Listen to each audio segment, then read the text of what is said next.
the wires going into the battery connector. There's the rectifier on the low voltage side, the transformer, the class Y capacitors on either side of the transformer, the switching MOSFETs, which is a big fat capacitor, and filtering and rectification circuitry. That's that area. I shall zoom down a bit because we're going to have to zoom down. This is where it gets all complex. I've got a schematic for you, a proper schematic. 5 pages of schematic, I'm afraid. So I'll give you the quick summary. The main supply comes in, it goes through the fuse, has the inrush limiter, it has a class X suppression capacitor filtering noise with discharge resistors across it, common mode suppression probe, and then it goes through a bridge rectifier and charges up to 100 microfarad of dead-beam capacitor at 400 volts. That then provides power to the switch mode power supply circuitry, which pulses the transformer using the MOSFET, and that is then rectified on this side by a pair of Schottky diodes in one package with some filtering, and puts us voltage over here of between 14.5 and roughly 22 volts, depending on what's needed. The current is switched to the individual battery packs by these two MOSFET packages and these two diodes, and the current that's going into the batteries is sensed by the common negative here for both batteries that goes round here this resistor to the negative. That's a current sense resistor 0.05 volt, and that then signals over to here as well as a voltage, and it will basically this will use this optimized laser to disable the power supply when it reaches the voltage it is happy with, that it's put the right amount of current into the cell of the battery. And then once one battery is fully charged, it can disconnect it. Once it's both fully charged, it can disconnect both. That's how it works. Right, let's take a look at the schematic. That was a super short summary. This is not a short summary. This is a monster schematic. Here is the power supply section. Live and neutral, the live via the fuse, the neutral via the negative temperature coefficient rushing resistor. There is that class X capacitor. It's all small here because it had to fit all this in. But this discharge resistor across it, 600 k is actually 200 k resistors in series. The common mode suppression probe, the bridge rectifier, big fat 100 microfarad death capacitor, and that gives us a supply rail of about 340 volts and 0 volts, not actually 0 volts to touch. It's just the internal circuitry reference 0 volts. The control chip, which is a bit, I found one that looks a bit like it was silver tin, is powered initially via these resistors here. Current flows through these resistors and charges this capacitor. Once it reaches a high enough voltage, the unit kicks into life. It starts driving this resistor, which pulses the primary of the transformer, and the secondary then on the other side, the next is the schematic, gets the low voltage supply. But there's also a small low voltage supply coming to here via this diode charging this capacitor, but it's different from the normal circuitry because the output can vary so much in voltage. They normally just do this diode straight over charging this capacitor over here, but they've not done that. Because the voltage is variable, they're using it to charge a separate capacitor, and then they've got a very simple voltage regulator based on an NPN transistor, the resistor of the Zener diode, and that just provides a stable voltage there. So once that's started, it just provides a nice fixed voltage for this unit. When it's pulsing the MOSFET, it has a couple of facilities for feedback. It can detect the feedback, the collapsing field of this 220 k resistor to avoid over voltage situations. When it pulses the MOSFET, it initially turns the MOSFET on, current flows through this coil, and that builds up a magnetic field in the transformer. Then, under a couple of circumstances, a sense resistor here, if it reaches a point that the current reaches a threshold, then it will turn that MOSFET off. Some of them use a fixed frequency match just as a backup. But that is then filtered via this resistor capacitor, the feedback from that. But when it turns off, because initially the other side doesn't start conducting straight away, as the magnetic field collapses, it normally moves the power out into the other side, the low voltage side, and also the feedback circuit. It has to have something to catch that slight voltage transit. So there's a capacitor across the MOSFET to protect it, but there's also a diode that averts the initial collapsing field as a sharp spike. This capacitor to shut that, and then this resistor slowly discharges that on an ongoing basis, just to basically prevent the high voltage spikes that could damage the MOSFET.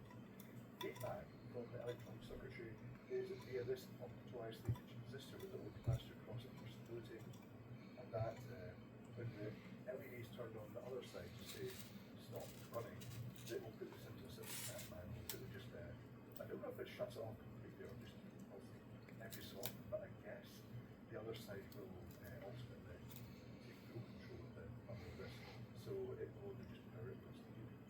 Okay, next page is schematic. You should check if I have covered it. I didn't originally intend to go so deep into this, but I did. That happens. The first version of this video was just totally inadequate, I'm making up for that. Let me just see if we get the correct. Yeah, here we go. So, the secondary transformer, the bit that's receiving the energy of the classical magnetic field, is diverted through these shocking diodes that are parallel. And there's also, because shocking diodes do not like reverse spikes, to avoid damage to the other sides being energized as the classical field going into here. It's got a little snubber network, 12 volt resistor and capacitor across it that just basically avoids transients causing damage to these resistors. That then charges a 1500 microfarad 35 volt capacitor, and that then creates the main positive rail and the 0 volt rail. Now, the batteries themselves are charged when the microcontroller sends a signal. I'm not sure which it is, but I've worked out most of it does. And it sends a signal to this transistor, which is these resistors built into the transistor. It's a sort of economy, sort of space-saving thing. So it sends a signal to this, which turns on the MOSFET by pulling it to the 0 volt, then gates the 0 volt rail.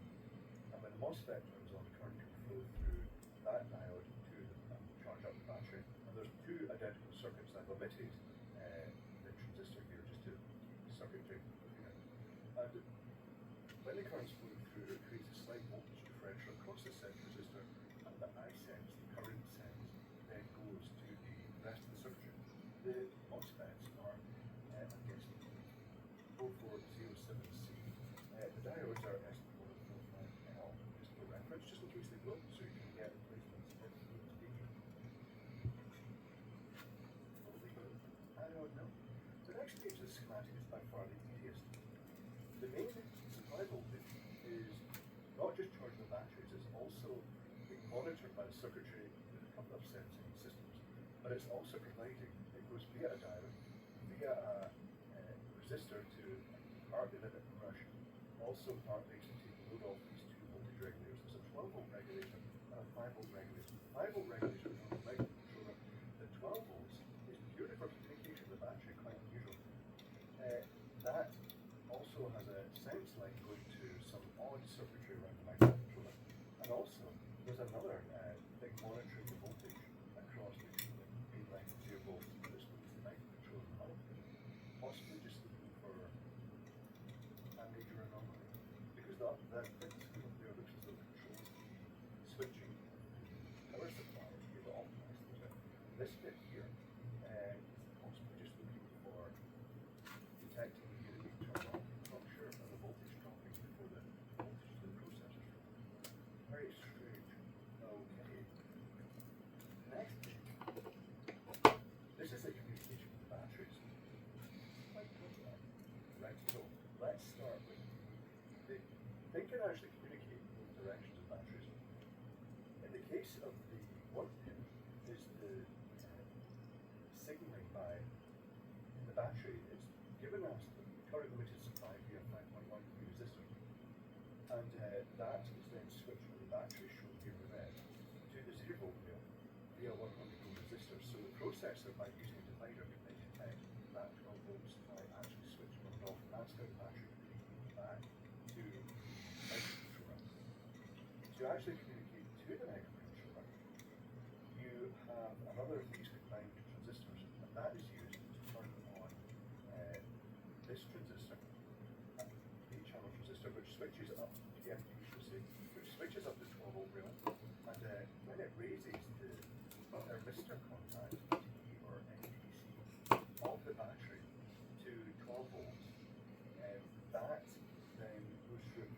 tiger here and drives a MOSFET, which then pulls internally in the battery, it pulls a resistor tied to the 5 volt rail to the 0 volt rail. So basically speaking, long story short, the processor sends a positive signal out. The microcontroller, the battery pack to CL0 is through that voltage conversion. There is another oddity. The microcontroller, the battery pack can also turn on the thermistor, and this current release monitors the battery temperature.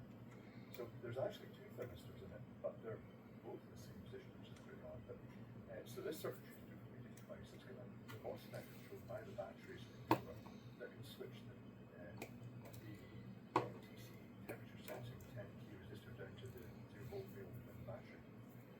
And I would guess, there's two connections to the microcontroller. I'm going to guess that this one goes high at 5 volt and basically forms a potential divider with that thermistor. And then the voltage is then measured with some filtering via this resistor, this capacitor to the microcontroller, so it can actually work out the temperatures across that. But there's one odd thing.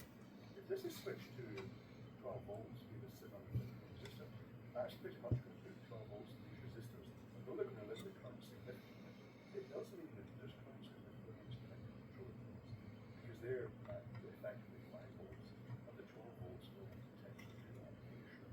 Very strange. Now comes the very weird solution. This is where I need the analog oscillator train. So here is the microcontroller itself. It's got its 5 volt supply, and the main positive supply for the batteries, the main power supply, comes in via this potential divider and goes into the microcontroller. But also, when the microcontroller turns on, the LED in the optical isolator here, which is a 1 key resistor up to the 5 volt rail, so the microcontroller pulls that to the 0 volt rail, and that turns on. It basically inhibits switch mode power supply. But when it does that, when it pulls this to negative, it also connects this little capacitor resistor network of ultrafast as this system. Because they're doing quite a lot with analog modules in this processor. Likewise, the current sense side, that's the sensitive voltage across that resistor, which is quite low. One part of it goes via 1 key resistor, little filtering capacitor, and then straight in. The other part goes via 10 key resistor and in. But also has this little snubbery thing, this little thing that might refer to signal. I'm not really sure. I can't identify what the chip is. I don't, even if it was if it's a standard microcontroller with analog modules, then depending on how they're configured, because with those microcontrollers, one can do lots of different things, so it will depend on the software. But this is that took me a bit of concern. In fact, you can imagine how long it took me to reverse engineer this. It was an astronomical amount of time. I feel like that's a subscription. If you're ever going to subscribe to me, it's because of this, because it took ages. But there's I'll point out the random bits now that you know what they are. There's a 12 volt regulation. There's the 5 volt regulation. There is the transistor that switches to the positive supply and signal to the battery. There's the little all-in-one transistor resistors controlled by the microcontroller that then switches that transistor on. And there is this hideous combination of resistors that senses the voltage and current, and it's all on one side of that, making you think there's something fancy about this side of this, the analog side, really a hybrid analog and digital chip. But the number on this threw up a complete lie. I'll leave a little number in the description. Google did not find anything. So components that are likely to fail. The capacitor over here is the one that gets stressed the most with switching power supplies. The other components like to fail is the little NTC resistor that fails the most. So it could be that capacitor over there, or that little black thermistor there, the brush limiter that often goes to the top, fails open circuit. And that is it. So yeah, interesting. It's one of those things that, you know, because the circuitry is so heavily integrated, it's very hard to reverse engineer because it is very software dependent. Less nice. And I don't think it's a dedicated switch mode power supply or charger chip because of that communication thing going on. I mean, when this thing's When this thing's charging a battery, there are microcontrollers involved. So you're in the battery, one in this. Here's that little block. You see there's loads of yeah, 2.5 volt disc. And there's that capacitor for one of those. Sometimes these bands will do, if they do, they do short circuit. When you measure across the back, you'll see the two outer pins are connected, but they sometimes be a bridge in the middle short circuit. But you also have to allow for the fact that is in line with the rest of the circuit as well. The transformer has a good spacing here. It looks like we're giving effort to make it electrically safe, which I expect. It's very stylish, isn't it? Nice symmetrical these things.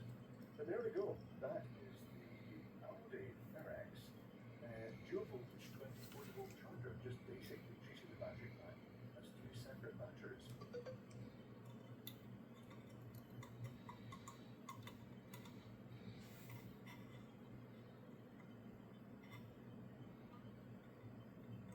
By request, I'm looking at the oxide silver iron from Little in the UK, but also probably sold elsewhere. Probably you'll see a very similar case used in different brands. And this device is designed to fit on a standard recharging battery. The battery and charger, a fast charger, is available for about £20 for Little in the UK, which is very good. And it just clips together, and when you press the button, it's really got nothing fancy. You get a flashing LED LED, and this will come up to temperature in about 50 seconds. After 50 seconds, it will go green. Things work at home. The solder iron has this stand. It sits in nice and subject to that as well. Things also work at home. The cable on it is 1.5 meters, which is about 6 inches long, which is very, very generous cable. Now, when it comes up to temperature, which is going to be very soon, I shall stick it onto this temperature display here. I'll tilt it back so I can show. And you'll see that this fixed temperature goes up to temperature. It's on its way, it will be there soon. Other things work at room. When it goes up to temperature, you'll see the LED go green. It's just going green. And at that point, the temperature is around 10 minutes. 400, and well, it's rising. It's the green LED is lit before it's right up to temperature, so it's up to about 480 degrees Celsius, which is what it says on the unit. That's what it goes to. That might seem high. It is high. But I would guess that one of the main applications is for effective electrics, where you want to solder wires together. And there is an advantage to case that higher temperature for that above normal soldering temperatures, because the more energy there is in the mass of the tip, the more heat is going to be able to transfer to a bigger solder drive. But as it is, it's very reminiscent of soldering. This is my old XS25 solder iron, because when you actually solder at higher temperature, it lays the solder down fast. You can really bang down solder joints with this because of its high temperature and the mass combined. It's worth mentioning that my favourite iron of the past was the XS25 by Antex, which is a 25 watt fairly balanced iron. And this one did not have any, it doesn't have any temperature regulation. It's not, you can't program a temperature much like this one. But it stabilizes out about 380 degrees Celsius, which is 760 degrees Fahrenheit. 500 degrees Celsius now is 930 degrees Fahrenheit. I would normally keep my range solder at 360 degrees, which is 680 degrees Fahrenheit, because that's just a good temperature for everyday use, because it's on for quite long years. The Antex used to last for ages. But anyway, you've seen it soldered. Now I'll show you what happens when you turn it on. When you turn it off, you press the button and it starts flashing. I'll show you a spot. It also gives you an indication, if you just glance over at it, that the flashing red LED reminds you that it's self-powered off, because it does so after a time delay, I believe. Does it say anything about that on the side of it? Let me just check this out. Does it have anything about the automatic shut off? No, it doesn't. I didn't say so. The instructions that it shuts off the motor. But I found it very pleasant to solder with. It's also worth mentioning, I'll let it cool down. I'll let it cool down, and then we'll return to it in a minute. What the LED is. The LED is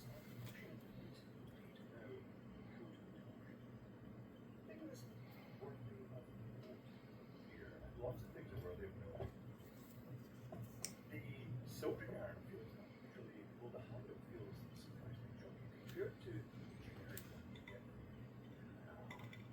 It's a lot bigger and heavier, but it actually feels good for that. It feels robust and very, very easy. It comes with two bits. One is a fairly typical front bit for your electronic stuff, and the other one is a super high mass bit for your auto-electric stuff. This is going to at least a lot of, well, it's going to have a good ability to dump a lot of heat from this larger tip, especially at 100 degrees Celsius. And very, very pleasing. This is my preferred bit, this is a bit. And very pleasingly, it uses classic Chinese bits that you get all the code and soldering parts from China. These generic bits that you can get packs of very cheaply, any type of wood and all. It means that getting tip is not the best. The construction of this now, here's something interesting. I got two of these because I was considering using the base for the battery connection for something else, so I got one just for that because this was about £12. Extremely good value. But on one of them, the metal bit here was sticking out just a little bit further, and it meant that when you put your bit on and you screwed the cover over it, it just barely caught by a single thread, so their quality of manufacture is not perhaps perfect. The inside of this is very typical of these arms. It's the circuit board slipped down inside you can push out the back, and it has four connections. Onto this circuit board is the heater, and next to the thermal couple connections. Not sure if this one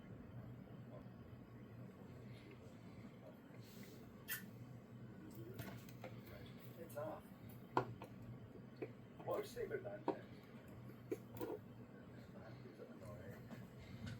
Well, this could be one of these things that I'm going to have to find a screwdriver a bit more, trimming more plastic off this VD, well not VD, screwdriver. I trimmed a bit of plastic off this one there.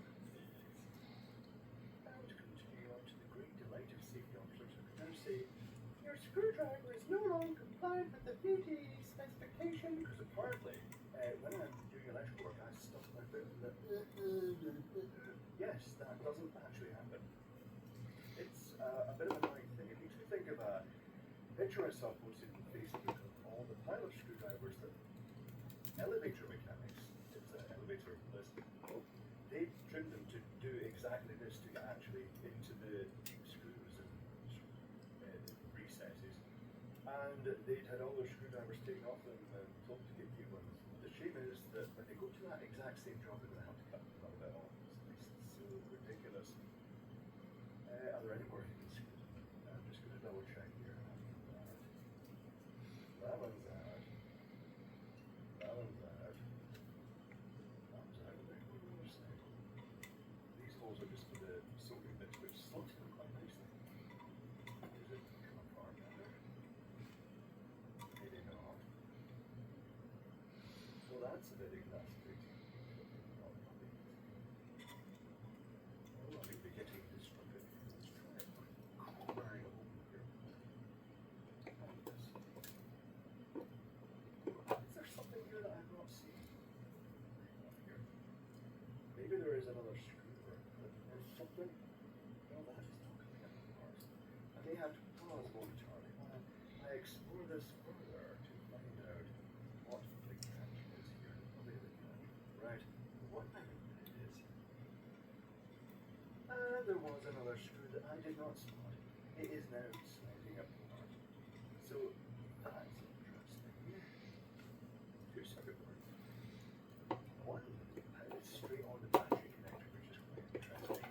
And this little one, and the LED. Let's put that out. Okay.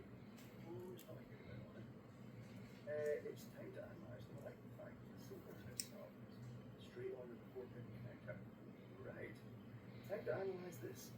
One minute, please. It is reversed here. That was very interesting. I've learned some things, but also slightly horrific. Particularly because I thought all this circuitry here was going to be something like thermocouple amplification circuitry for analog conditioning sensor. It's not. It's all about driving the MOSFET. So let's start with the battery connections come through the battery pack. volts to be charged. And it first derives a 5 volt supply from that with these components here, which I'll show you in the schematic of my own regulation. That powers the microcontroller. And it's a bit odd because the microcontroller seems to be monitoring other parts of itself in the sense that some parts of the microcontroller can override other parts with external circuitry, as if this contains a comparator that's being used for the temperature monitoring. But the processor can monitor what's happening with it. If things are wrong, it can actually use this resistor to actually shut down the heater. Very odd. There is a back EMF spike diode across the heater just to lift up your components. The heater is switched by MOSFET's position for 2 MOSFETs. I guess it was just to take safe. And likewise, there's a current sensor resistor to detect huge high current anomalies like a short heating power. And the only complicated one is what else? Oh, yes, this is important right here. You see, it turns out the each element has a sensor, and I thought it was going to be the classic thermocouple sensor, but it's not. It turns out it's a kind of thermistor. And I've always wondered how the hack will soldier runs, because that is what the replacing ET element will be for this. I always wondered how they use a thermistor to tip that it can get so hot, particularly in the case this one comes to 100 degrees Celsius. It turns out it uses resistance temperature detector. And that is literally a piece of copper or nickel or platinum wire wound in a spiral around the core, and the resistance of that wire changes with the temperature, so it's very temperature capable, just like it's basically the same heating element in the unit. And that means that it basically starts off at room temperature about 50 ohms, but it increases as it gets hotter. And it's interesting because it's monitoring, it's using a very simple voltage spike, the reference voltage from here, and there's a link across here, 0 resistor, and this is clearly designed to take a preset, and you can get a picture of the little screw at the top. So I'm tunable, fine-tuning potentiometer and work out values. So as by default it goes up to 500 degrees Celsius, which is monstrous. If you wanted to go to something more sensitive, you can just put a fixed resistor in here. You can remove this resistor. The usual approach, just get the solder and just put the solder across the hole and just slide it off the board or sort of thing. And you could put just a fixed resistor in. If it was 33 ohms, that would turn it into 60 degrees Celsius per hour. However, if you put a preset to that, because that's a nice standard value, that will allow you to adjust temperature from 77 degrees Celsius right up to the full extreme, which is 100 degrees Celsius. Give you a pretty good range. And because it is a multi-turn preset, it will let you fine-tune that value very accurately. That's assuming you want to do that in the first place, to be honest, and I quite like having it back out that extra. Although I'm not sure what effect that will have over long term. That will depends. What else is it worth mentioning here? Nothing. Right, let's get straight to the schematic.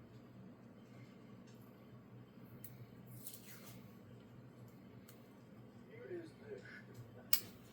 Right, it's not right anymore. Let's zoom into this. So I've divided this into 2 sections because it is quite a big section.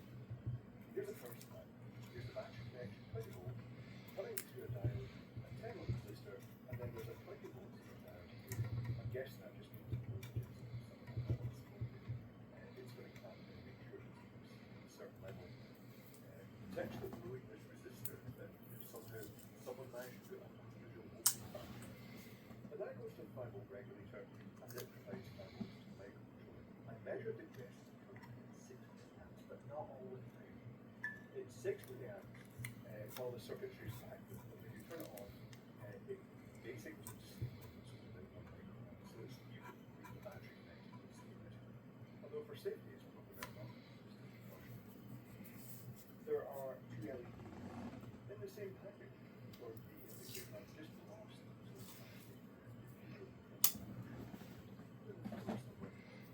Anyway, it's got one package with a red and green LED, and next to it's a button, so you just control it.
it's also on detect the turn on that. This makes me think that this is a analog compartment that is directly controlled, but is enabled by the processor. But for some reason, it needs to be able to detect when the meter's turned on. It needs to detect a circuit fault. It needs to detect loss of control, like the temperature sensors failed or something like that. But it can actually detect when it's turned on, and if necessary, it can force it off, which is odd. It's also got an overcurrent detection over that resistor to detect when, not that resistor, but one on the next page, to detect when something is shorted out. That is more or less the power side of it done. Let's take a look at the MOSFET driving side, which is ludicrously compact. Here is the MOSFET. It's a X8726 30-volt MOSFET with the current sensor resistor underneath the MOSFET. And there's also a 50-volt zener to protect against overvolting the gate, because take it to the full 20 volts is quite high. It's notable that the zener and the pull-down resistor are actually referenced directly to the source of that sensor resistor, because in the event of overcurrent, the voltage will fluctuate upwards. If the voltage does fluctuate upwards, there's a 1K resistor and a filtering capacitor that goes back to the processor to say, detect 2.5 volts from this resistor. That means that maybe something with dead short circuit in here and it's faulty. I don't theoretically shut that off. The other bit of the circuitry is the force off feature, which basically via this resistor it turns on this NPN transistor, which has a 470 ohm resistor and double check. 470 ohm, and it pulls the gate of that MOSFET hard down to the 0 volt rail to actually make sure it turns on. That's the bit that makes me think that the processor has a multifunctional ability. It's this writing this up. So that's it. It's an interesting thing. It's a neat thing. It works very well. It solders well. And I like the fact it's got a super low quiescent current. The circuitry does seem quite professionally designed. It looks like a lot of parts put into it. It's also got programming board here. And interestingly, one thing that one is very voltage remains in the chip. Maybe it's just shows that malfunction chip. Not sure it is. It's not labeled here. Maybe it's for diagnostics.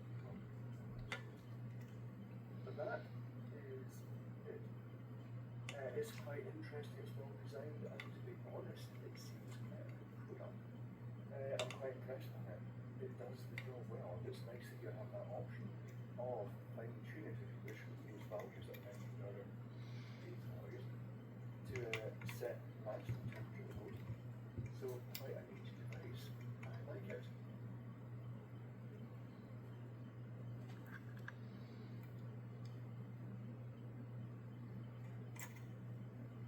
This video is going to be about these waterproof lights that are either designed for dropping vases, for table displays, orange pools, or use outdoors. They truly are waterproof.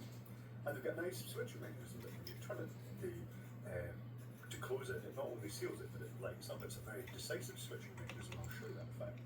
But the real point of this video is this charger. It's a plug-in mains charger with pins that flip out the back. And when it's normally mounted together, you can put a rechargeable lithium cell in, and you can just plug a couple of cells in, plug it into the wall, and it charges them, and then theoretically stops charging. There's the problem, it doesn't really stop charging that well. But these little lights are designed to take two 203.2s. The 203.2 incidentally relates to 20 is the diameter in 20 millimeters, and 3.2 is the thickness in 3.2 millimeters. So that's 20 millimeters diameter, 3.2 millimeters thick. It's a very easy way of determining battery size. So the holder here can actually take two of these, and to avoid shorting out against the edges of the cells, it's got a plastic channel with contacts coming up the side, so you can sit either one or two cells in. It's quite good if you take one. It's got a nice big spring here that allows that. Because if you tried the rechargeable cells in it, they have a higher voltage, whereas a standard CR232 non-rechargeable has a new voltage roughly about 3 volts. These ones fully charged will be 4.2 volts. Also, if you put two in series like that, there is a risk of damaging the cells through over discharging if you just left it running all the time. So it's quite nice it can take a single cell. It makes it suitable for these rechargeable ones. So this circuit board has a conductive ring around the outside and the spring in the middle. On the top it's got 3 LEDs in parallel and a resistor. And when you screw the lid down, the middle spring holds the battery in place, and as you tighten it up, the spring keeps it square against the front, but when it hits the rim, it touches those contacts and lights up. It's very decisive. And also the fact it's got a silicon seal around the outside here means that it makes a very good seal. They're very good. The other one I was looking at was a dog, a bit of a difference there. A dog collar light, which has got a carabiner. It comes in two parts. It comes in the sort of the front and the back bit, and they snap on over this sort of carabiner bit, and it takes a single 2032 cell on a circuit board that is quite clever again, because it's a standard cell holder, but the back contact for the negative connection is actually a tactile switch, which doubles up as not just the switch, but also the button. So you're pressing the cell to actually activate that. It's quite a nice way of doing it. However, as I say, this video is not about these, it's about the batteries and the charger. So let's power this up and do some tests. So I've got my cheapometer here just because it's the one that's got the croc clips on it, and it's perfect for things like this. And I shall clip it in series to measure the current. So this thing has two LEDs now. It's got a red LED to show that flashes to show it's charging, and it's got a green LED to show it's charged. They're not overly decisive, but it's good enough. It does the job. Kind of gives you an indication. And I really like this charger in the sense that it's like it's got this sort of it's got this terrible flaw, and it's got some really interesting design. It's super cost optimized. The circuitry is just amazing. It's been fun reverse engineering. So let's put it into the Cliff Quick test and power it up. This is where I'm going to make sure there's nothing metal underneath the bench before I power it up. Otherwise it would go bang. And while that's amusing, it's not terribly productive for the video. So the green LEDs come on. If I take a cell, and I'm not sure which one this is, let's plug it in anyway. It's almost fully charged, so the current's gone down to about 2.9 volts, milliamps here, and the green LED is lit. If I plug in one that's not quite fully charged, I'm not sure what state this one, the current's gone up to the full charge current of about 24 milliamps. The red LED, you might not see it. Let's put my hand around there without touching anything. The red LED is flash on and off. And initially I thought that's just a flashing red LED. It's quite a simple way of making it look sophisticated. It's not a flashing LED. So that's how it works. You can also stick in a non-rechargeable cell. I would really recommend that. And it will try to pump current through it. I'm not sure that's a good idea at all. That could cause that to explode. These things are so well sealed that if pressure builds up, then they really do go off the bang. They're quite surprising. So let's unplug that before I stick my fingers in it. I've had this meter to measure the voltages, it doesn't really matter. Suffice to say, I had measured voltages, and the red LED stays on until the cell's around about 4.13 volts, which is approaching 4.2 volts that is desired. The green LED starts lighting around about 3.96 volts. There is a point both the LEDs, that the red one's flashing and the green one's lit, shows kind of fully charged. So there's a bit of overlap. It's just the way the circuitry works. But the major flaw here is that once it reaches about 4.2 volts, the main charging current stops, but it still trickles 1 or 2 milliamps through, and will just keep doing that. You think, well, that's surely not that important. It's just 1 or 2 milliamps. Except the cells, the rechargeable cells, only have a capacity of 40 milliamp hour, and that means that if you go to bed and leave this charging in a couple of hours, it'll have charged it, and then it will keep charging it, and the voltage will rise, and it will rise, and it can theoretically go up to about 5 volts, which is not very good for a lithium cell. It could actually cause it to fail. I'm not sure. I've never tried that. And the circuitry is spectacularly optimized. So here's the circuit board. It's only got the transformer on this side, an electrolytic capacitor for the low voltage side, and the 2 LEDs on the spacers. on this side, it's got the switchboard power supply, which is based on a single transistor here. Oh, hold on, I can show you much better than this. I took a picture for the reverse engineering, that's why it's all scribbled on. So let's zoom up a bit. So here's the switchboard power supply. In fact, let's just zoom in the switchboard power supply a bit. And it's interesting to know that the rectifier is just a single diode and there's no smoothing capacitor. So literally, this switchboard supply only rides 1/2 of the sine wave and switches during that time along that portion of the sine wave. And it's got feedback. I'm drawing the schematic out, and in fact, you know what? I'll show you the schematic first after I've shown you what else is in here. But suffice to say that that's the mains power supply. Comes in. There's a single rectification down at this side and the electrolytic capacitor down here. Then there's a transistor to switch the charging current, and then this chip here, which I thought, well, that's going to be something like a TP4056 or something like that, a standard lithium charge controller set for low current. It's not. It's a dual op amp. It's an LM358, and it's also got another IC here, which TP431 is it? I think it's no, it's not TP431. I'll just call it 431. That's good enough. But it's the programmable shunt regulator. In this case, they've common the two pins together, so it programs it at its default shunt voltage, which is 2.5 volts, and that's being used as a reference for this chip. So let's take a look at the schematic.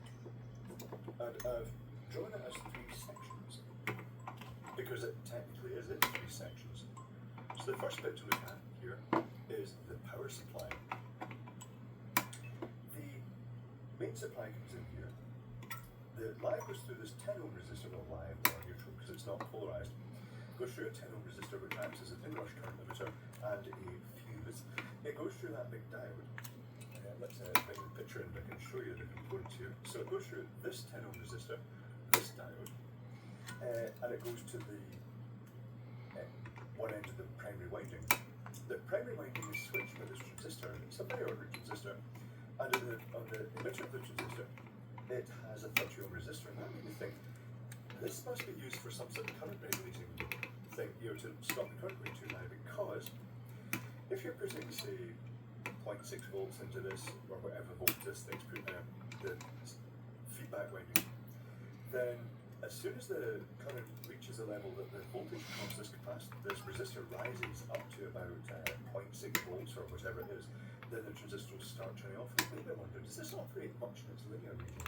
So I got the thermal imaging camera, and yes, it does operate in its linear region quite a bit because it is very, very hot compared to the rest of that bit. In fact, it's the hottest component of the circuit board. I'm not sure. I used a magnifying lens in this, so the 101 might be an exaggeration. Not sure. I think the 84 might be closer. I'm not sure how that goes. I've not compared heat points with the magnifying lens versus just the standard lens. The feedback system is very, very neat. When the circuit's first powered up, the transistor has a pull down resistor to keep it turned off. But current starts flowing through this 330 k resistor and it starts turning that transistor on. When it does, this winding starts inducing current in this winding, which then goes through the 68 ohm resistor and this capacitor, blocking capacitor, and feeds the base. And that effectively has an amplifying effect that the more current flows, the more this, the higher voltage in this, and it creates a sort of feedback loop up to the point that either the core is saturated or this capacitor is fully charged, and then no current will flow, then it will collapse. And when it collapses, the magnetic field that's put into the cloud does 2 things. And the secondary winding, it charges this capacitor via a diode. Note that the diode is in the negative rail instead of the positive rail. That's just funny, it doesn't really matter. And it puts out roughly 8 volts. This is not an accurate power supply. Floating, the voltage floats up to about 9.23 volts. When it's loaded down with the charge current, it's 7.28 volts. So it's not that sort of accurate. However, there's feedback in the form of this winding. This winding does double duty. It's not just the feedback to the turn the transistor on, but when the opposite polarity, when the field collapses, depending on how much this side loads it down, a voltage will be induced across the feedback winding, and will, via this diode, it will reverse charge this capacitor here, and that capacitor, that's this capacitor here, and it effectively goes negative with respect to the 0 volt rail of this circuit. And that means that in order for this transistor to turn on, you've not just got the just the 0 volt to actually exceed with your feedback signal, but you've got the Sealer diode here that you have to exceed the voltage. All that's either deducted from the capacitor, so to speak, before that will turn on. It means that if this side is lightly loaded and voltage floats up high, what that does is it basically turns this switching circuit off or reduces its output to match. So it's really well engineered in the sense that it's just optimized to use a single standard high voltage transistor. This transistor is rated 400 volts, and they're using it to rectify 240 volts AC, which is going to peak about 350-ish volts, so it's pretty close to its rating. But it's a very simple circuit. Every component counts. It's kind of interesting in its own right. But let's now we've got our 9 volts or so, or 8 volts. Let's take a look at the first section of the circuitry. That's the charging section. So here's our 8 volt rail. Here's our 0 volt rail. I'm not sure what the isolation is like. I may do a high voltage test of it later, but it's a tiny transformer. They've got a massive, by Chinese standards, they've got a massive gap on the circuit board between the main side and the low voltage side, which is impressive. It all depends on how well separated the winding tower on this transformer. It certainly doesn't meet what we call UK standards in terms of well, I don't think it's using the double insulated or triple insulated output. I think it's just using standard copper wire, yes it is.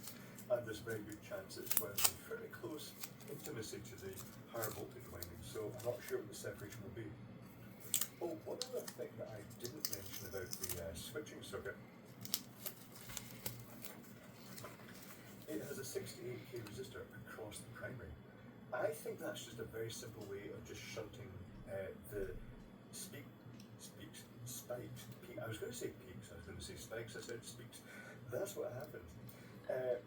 So when that transistor turns on, you can often get quite a spike across that.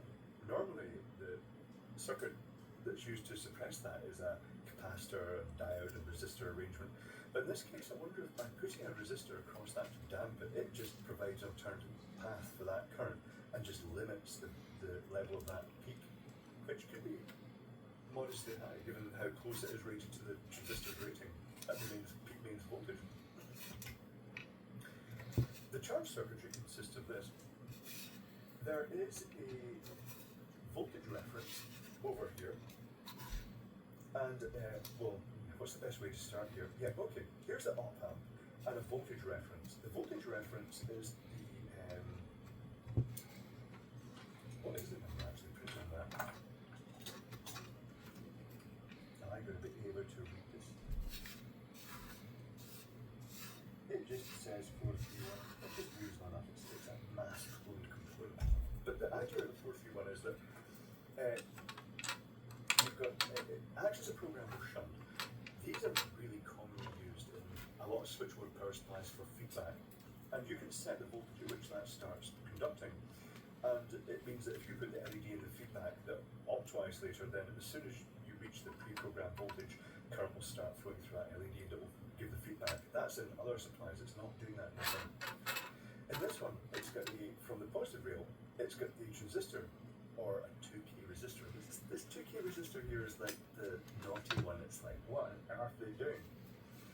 But the 2K resistor lets some current through, then there's the 2.2K resistor, and then this caps it at 2.5 volts. 2.5 volts is its reference voltage.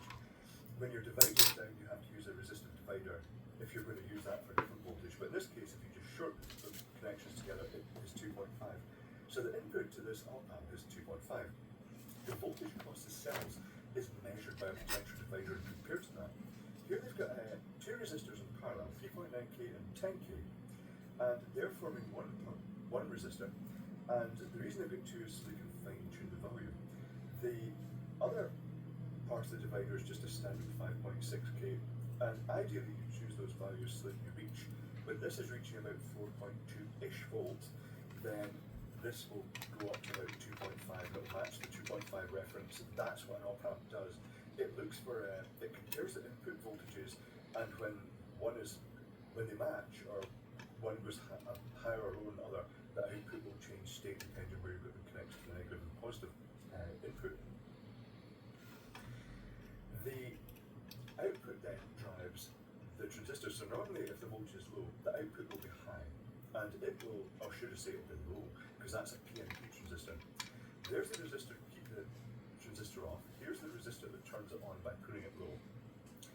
And there is the main current limiting resistor to the cells, the 150 ohm resistor.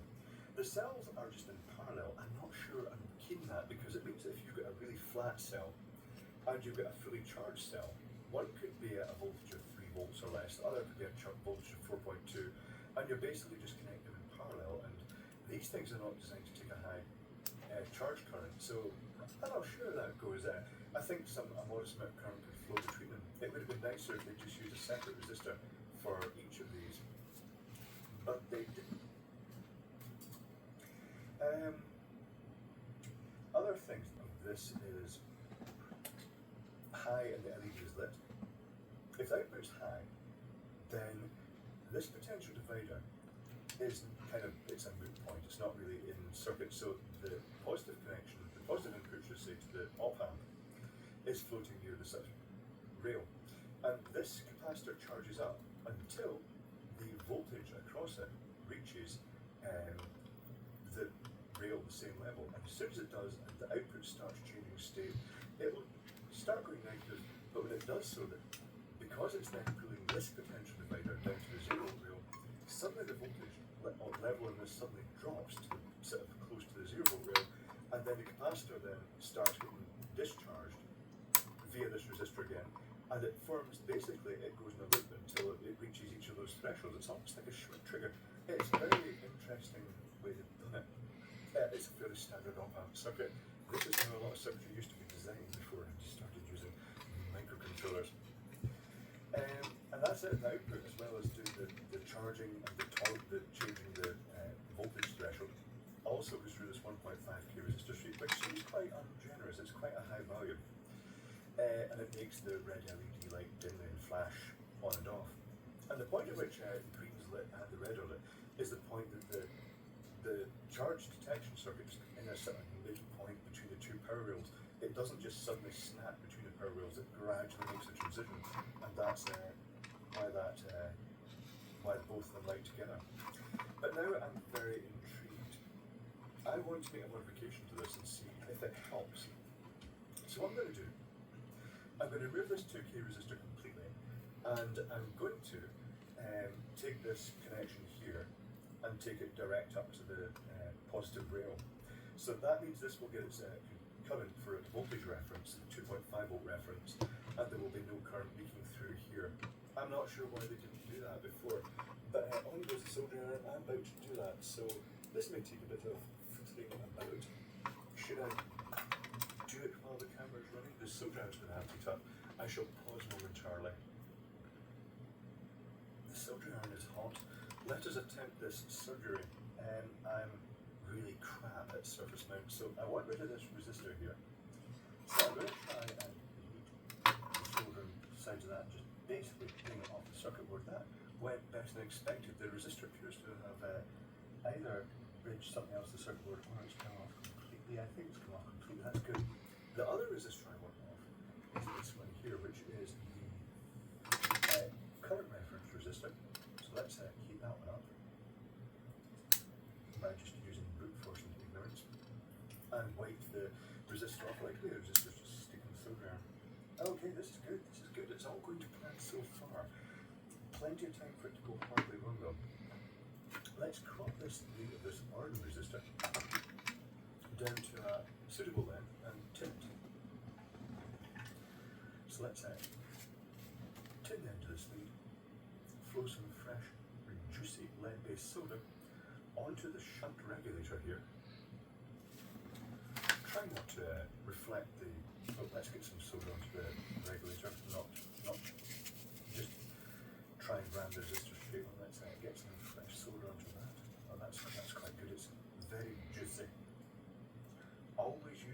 soda for home stuff is just so much better. Leave the lead-free stuff with the fishes stuff. So that is one end of the resistor soldered onto there. Now I need to find a place to put the other end of the resistor, which is a positive rail, and that just happens, the closest one happens to be the transformer pin actually, which is the positive rail. That's fine, the transformer pin it is then. So I shall throw some fresh solder onto that.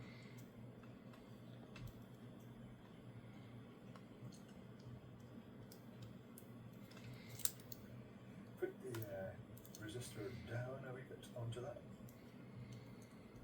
And then throw some fresh solder on again. To make connection, just leave that resistor floating precariously above the circuit board. So let's see if I can shot here. Yes, I am. Let's flood that on. That looks pretty good. And just crop that meat so it doesn't go anywhere it shouldn't do. Using different snips.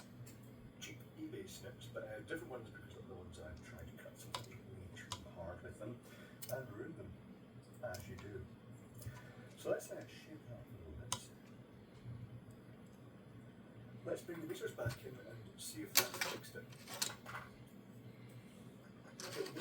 It may be the circuit's been so optimized that it's got other, that doing that might not fix it. I think that will fix it. Unless there's some other current route through that leakage current can still find its way, but I don't think there is. So let's connect this meter to here.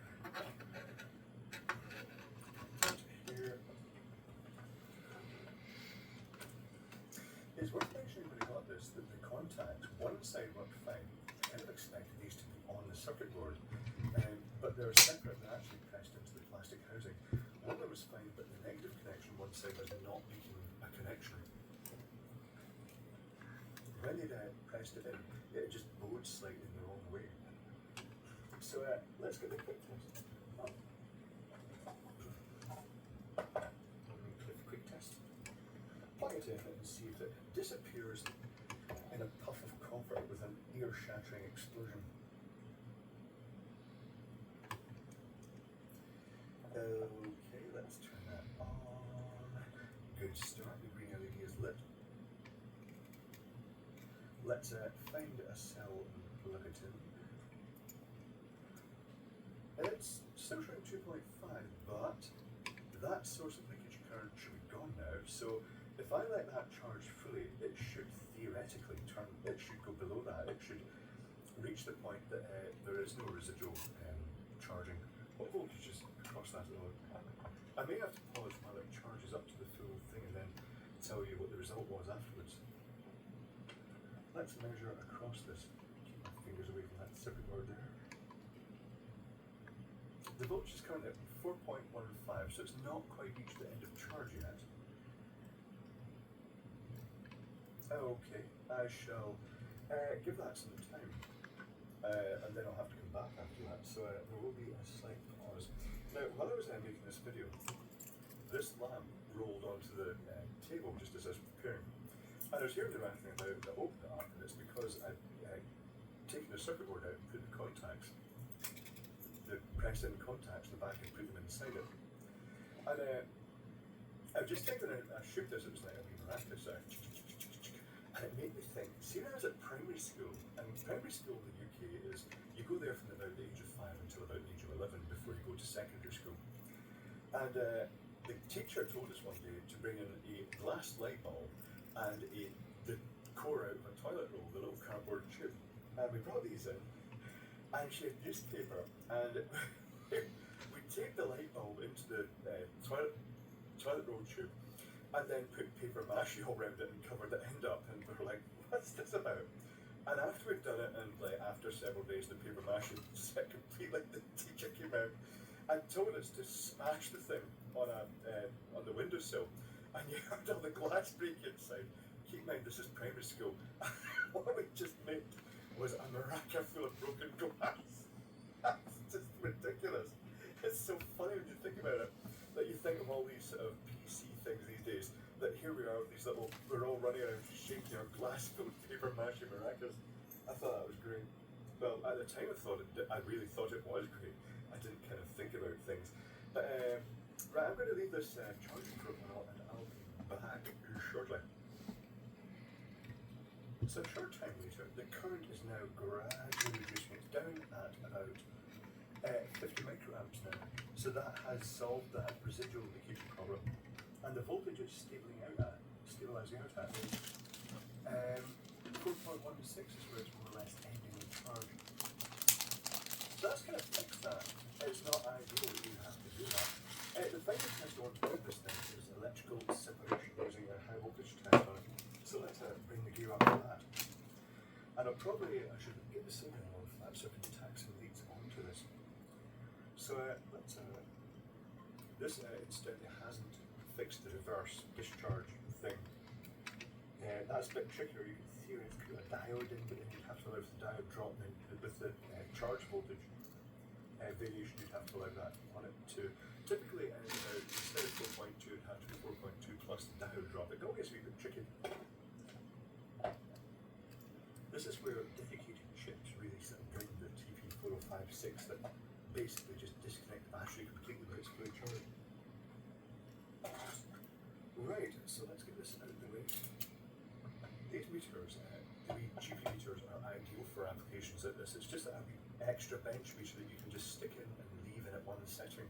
I like the fact, it's a weakness as well, I like the fact it's got the current range on the same connectors here, but that's also a weakness since it means that if you're measuring around the meter and you turn it up to if you turn it round in the direction of current range when it's connected to a voltage supply, it will just blow the fuse and the meter is broken. It's one of the little weaknesses of that. So let's, the soldering iron is just about up to temperature, I think. Let's bridge these two connections together.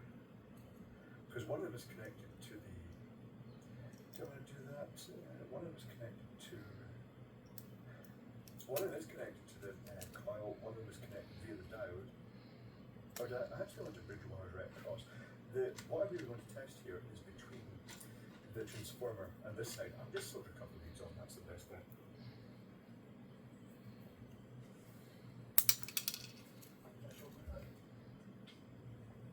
Yellow wire, yellow for hazards. And strip it.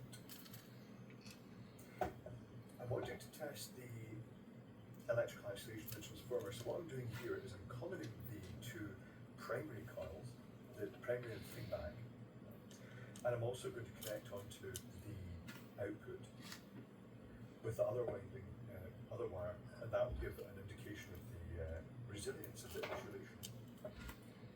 Where's the solder? What have I done with the solder? The solder over here.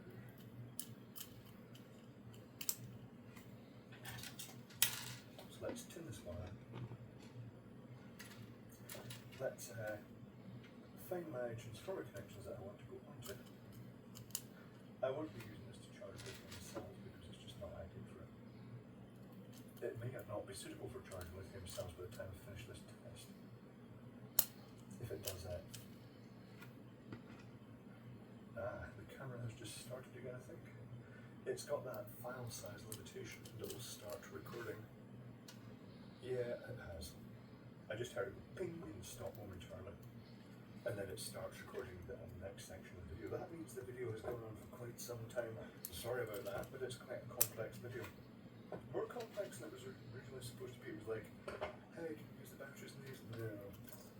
It turned into something much more complex, but much more interesting. And the length of the video doesn't actually take into account the amount of time it took to actually reverse engineer this. It was fun. It's like an electronic puzzle. So I'm only going to connect to one end of the windings here because of the impedance of or resistance of the coils is so low that it doesn't really matter. You don't need to connect to both ends. Righty-ho. Let's get I'll leave the solder iron on the fire. Let's bring the electrical tester up and brutally assault this with electricity. So I need to strip these, strip that, make sure all the other wires are kind of out the way, and bring the tester up. Here's the tester. Getting a lead for the tester would have been quite handy.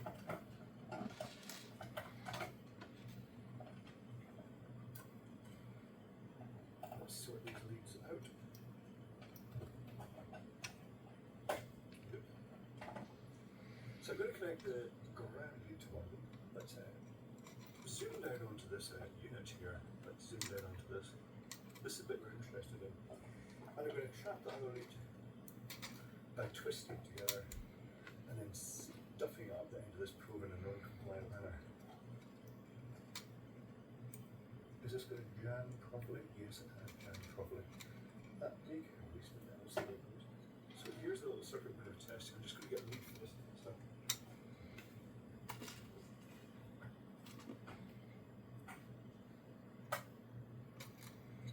Yeah, I knew that was going to ping out. It's not how you're supposed to use that, so let's get this out here. And we have to get something to give out of this. Or maybe not. Maybe I'll just get one brute force. Of course, hold the trigger into my hand. Right, let's test this. Let's make sure all the leads are nowhere where they can actually do some damage, because everything will be at very high voltage in the vicinity of this for a while. Yeah, that looks pretty good. Set everything out of the way. Let's turn this on and crank it up to 2000 volts and see if that flashes over. This time there's no class Y suppression capacitor to worry about. Let's take the exposure off to brightness up. There we go.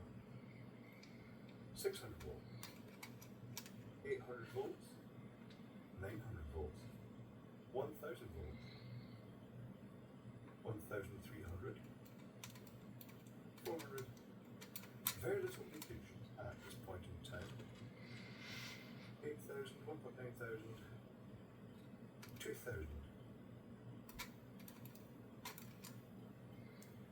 Getting a very slight leakage, but that's the capacitance between the windings probably. There's no class Y capacitor in this because there's no lead in it. I guess they reckon it's not really needed for that. Should we go up to, I can't go up higher, I can go, could put it to the 4,000 volt range. Will we go up to 3,000 volts AC? Yes, we shall. Let's rock it right up to, someone's saying 3,000 volts AC is a good test for this. I reckon 2,000 volts AC will be peaking at sort of 3,000 volts region. I can hear corona. I can hear it buzzing. I can hear corona discharge, but it's made it to 3,000 volts. It's making fuzzing, buzzing noises, but that is probably corona discharge. It's holding up. That's quite impressive. That is very impressive. Should we just destroy it? Should we go up to 4,000 volts? Yes, we shall. So the set the leakage to just 1 milliamp.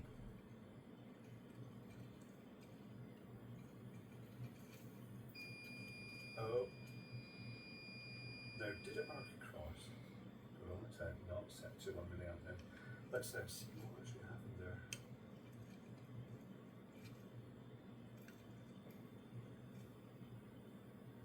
You hear fuzzing and buzzing. The current's quite low, it's only about 50 microamps leakage. I'm guessing that if it tripped, that is arcing across, but it's doing so at 3,450 volts, which is reasonable enough. Just out of interest, what happens if I bump it straight back up to 2,000 again and just leave it sitting there for a while? I don't want to set it way up too high. Still getting used to this thing. I'm being over greedy again. As soon if you set it to 2,000 volts, as soon as you exceed the 2,000 volt test, it won't let you go any higher, and it cuts it off to zero. So it's still holding up. So it's kind of arcing over somewhere. I wonder if that was arcing between windings, but 4,000 volts is quite a bit to hold up to. Well, that was 3,500 volts. So I suppose that technically speaking, it's kind of passed, hasn't it? So yeah, it's interesting, but to be honest, I wouldn't really recommend them because it has that built-in weakness. It seems like it'd be quite a useful little thing to just have that facility to just ram a couple of button cells into it and charge them. But as I say, if you leave it overnight, it's potentially charges up to quite high voltage in its original circuit format. So possibly, really just a fail then, I'm afraid. Well, since this video has already turned into an absolutely massive bloated apocalypse episode, it wasn't supposed to last this long, let's just do the final slap and open the transformer up and see what it's like inside, if its separation is. Well, we kind of know its separation is kind of probably not going to be up to European, American, British type standards. I'm guessing that the things will be well over the top of each other, as they often are, these things. Let's grab the core with, let's just crush it. Crush it, give it a wee wiggle. Yep, there it goes, it's, well, something's moved. No, it's not. It's not. Coming out right. Squeeze this out. There we go, that sounds quite promising. Okay. Right, let's get in close to this and start picking off the insulation. So let's zoom right in, and I'll try and stay in focus. It's rare, but sometimes it does happen. So let's peel off this outer layer of tape here. Actually, it's not so much staying in focus, it's actually staying in shot. That's the secret here. Especially when I get distracted. Okay, I can see a feedback winding.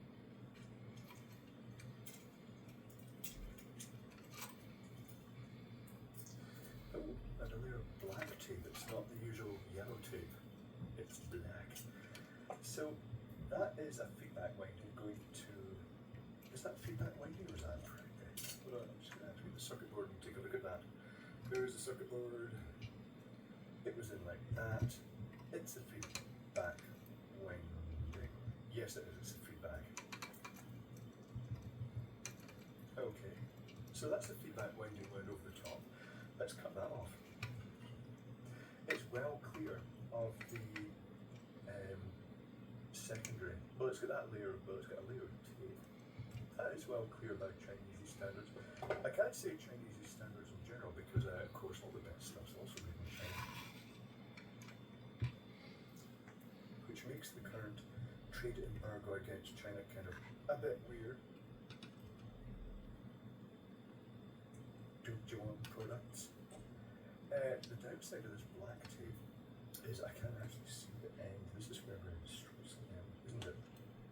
I'd like to carefully pick the end of that tape to unroll it properly, but it is jet black, and that's not helpful. They've used black tape. And also, as we wipe this on quite tight, and then put windings over the top of it, so that doesn't really help much. This could get messy. It's just got messy. I've just damaged the winding underneath, not to worry.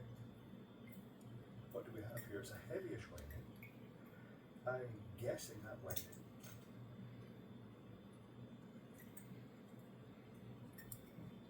is probably the secondary. Yeah, the secondary. Now, here's something interesting to note. The secondary winding is here. It's going to its pins at the complete opposite side than the other, so it isn't actually going too close to, well, I'm going to have to review that now. Where was that? If you skip back a bit, you'll see how close it was to the windings. I'm guessing that's where it was most likely to have flashed across when it failed its insulation test at 3,000, but didn't fail at 3,500. Was pretty good going. That's AC, by the way. So the peak voltage would be 1.4 times that. Okay. Right. And then under that is the primary. But it's wrapped in blue tape. They're using just every colour here.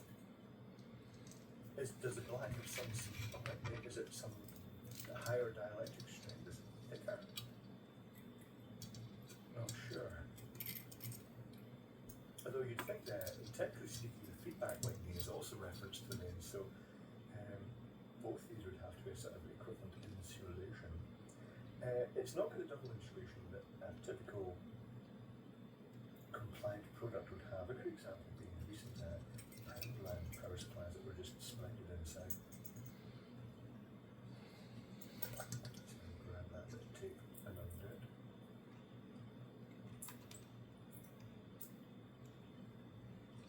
That is so, it's been put so tightly on that it's actually got a bit transparent in bits. And that is just the primary. That's it. So that really was the quite large number of turns of primary, then the secondary to the output, and then the feedback winding over the top, so it roughly emulated the output to the secondary. It wasn't bad, but it still doesn't have that level of isolation that is required in our products to prevent those nasty incidents where people get electrocuted just by holding their phone or stuff like that, or in this case, grabbing hold of the battery to pull out the unit and suddenly finding it was live. But that, having said that, this did pass its test, and I suppose winding the transformers like this does. I'm not going to unwind this whole thing. This is just tons of winding terms. But winding the transformer with standard wire just introduces that slight risk that there is going to be a chance that you're going to have arcing over from depending on the quality of the person manufacturing it really when it comes to, and how much care or how much experience or training they have. It would be the difference between the windings getting too close together and actually touching, and the risk of the sort of arcing between or damaged insulation if they weren't really taking much care putting it on. This is where the triple insulated wire, where it's a thicker insulation around the sort of secondary, does provide that extra spacing.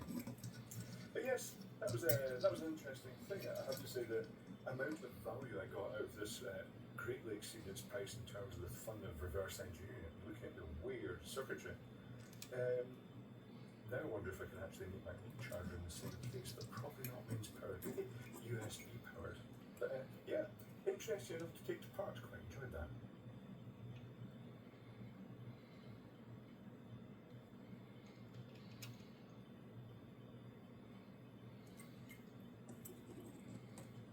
This is the third, probably the last, and definitely most safest of the Gillian's Diamonds videos, which is based on the lamp that has this sort of diamonds floating liquid. And this is a low voltage version. This is USB powered, this version. And to design it, I designed a small circuit board. This was the first sketch, which had the resistor for heat across the middle with the pads going straight to the resistor. Well, let me draw the schematic. USB, just a standard 5 volt supply, so that's 5 volts, 0 volts. And it's got the resistor straight across that for the heat. So there's the hot resistor, round about 4.7 ohms to 10 ohms, depending on the beefiness of your power supply. A 1 amp power supply, a 10 ohm resistor will pass about 500 milliamps. I always recommend, if you're using a USB power supply, underrun it. The LEDs, initially for 16 LEDs, I had 4 resistors with 4 LEDs in parallel on each resistor. Not great, but it also means you can't mix colours with LEDs if you run them in parallel with that. Also, the current may be balanced between them. But I improved that then. I allowed for a resistor per 2 LEDs. So if I draw 4 LEDs, and they're all effectively in parallel with resistors across the supply because we've only got 5 volts to play with. So I've bridged them in parallel pairs with the resistor pair. And the resistor value is about 100 ohms, which will give about 10 to 15 milliamps per LED. So when I designed the circuit board, this is how it turned out. So keep in mind, this is you're looking from the front of the circuit board to the back. It's got the high power resistor in the middle, it's got the 2 really chunky pads for connecting them to. Everything's done with chunky tracks to make it easy to make. All the resistors, I found that I could shuffle the resistors about to fit all the ones in that are required. You can see that all the LEDs have a common positive outer rail going around the outside, and then inside they're compton pairs, and then going via a resistor onto the common negative rail that jumps up and down between all the resistors and also feeds the main resistor. So let's build this. This isn't going to be a super full length video, just because it would be quite long, and fairly recently it was very similar. So here is I'll show the putting together the full laminate. So here's a piece of fiberglass laminate circuit board, and this is called FR4 laminate. It's to do with the fire retardance rating, and it's a laminated fiberglass sheet with a thin layer of copper on top. And this is what we're going to do to make the circuit does it. There we go. So a clear layer is come off, and that means the side that's being exposed is one layer of the gel. You can feel a slight stickiness. So I'm going to remove this bit of sellotape. And before I lay this onto the circuit board, I'm going to spin the circuit board with water now. I used the water solid crystal last time. This time it's going to be be a very ordinary set of atomizer from powder. So I'm just going to mist this with a small amount of water, not too much, it will spread out. And then, just like when you're putting a protective screen in your mobile phone, you just kind of lay it gently on, and it will inevitably travel where bubbles into that. The main thing, you don't want too much blue dust, and it doesn't have to cover the whole thing because we'll just selectively use what we need. So now we're going to squeeze the water out of that, hopefully squeeze all the way out too. I think it's quite a much water that time. That's looking very good. Oh, I'm getting so good at this now. You get a certain amount of working time. If you did this in daylight, it would potentially start making it react immediately. This stuff is not ideal. So you want to do it in subdued light or sort of work light, indoor work light, not to the window. It's ultraviolet light that makes this cure as you see later on. And I've got an iron here, and the iron is set at its lowest setting that I can do. It's always set at the absolute minimum to the point that when I turned it on, it just came on for a few seconds and off again. It's kind of, I can touch the front but not hold my hand on it too long. I'm now going to use that to try and heat the laminate here, and that will finish the job of sealing the gel on to the copper. So I'm going to take my time doing that. Maybe just turn this up a little bit more. This is tempting to see. I found that if the temperature is too high, it makes the plastic coating that's still left on it wrinkle, which isn't a good thing. It may also mean that if there's any moisture at all left underneath, it might drive it out the gel and then cause it to come back again. It's all a matter of practice. The only way you can get used to doing something like this is with practice, but that looks pretty good. Now, there is a protective plastic layer in this thing on. It's very, very, very thin. I've found in the past that if you put the transparency straight on it, then you end up, it tends to stick onto the gel, and as you pull the transparency off, it can damage the transparency and the gel. I'm just going to get transparency there.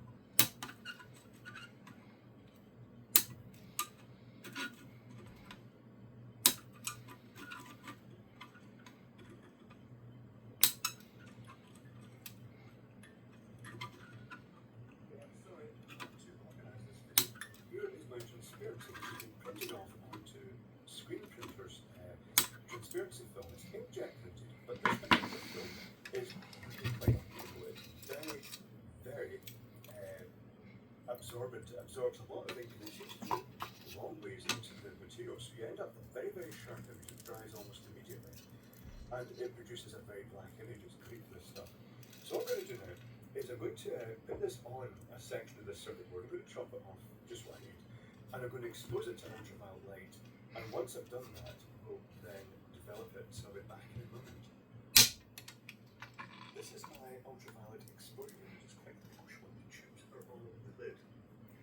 Quite large tubes as well. So I'm going to place the material in here. I'm going to place the transparency on it in a suitable position. Close the lid down.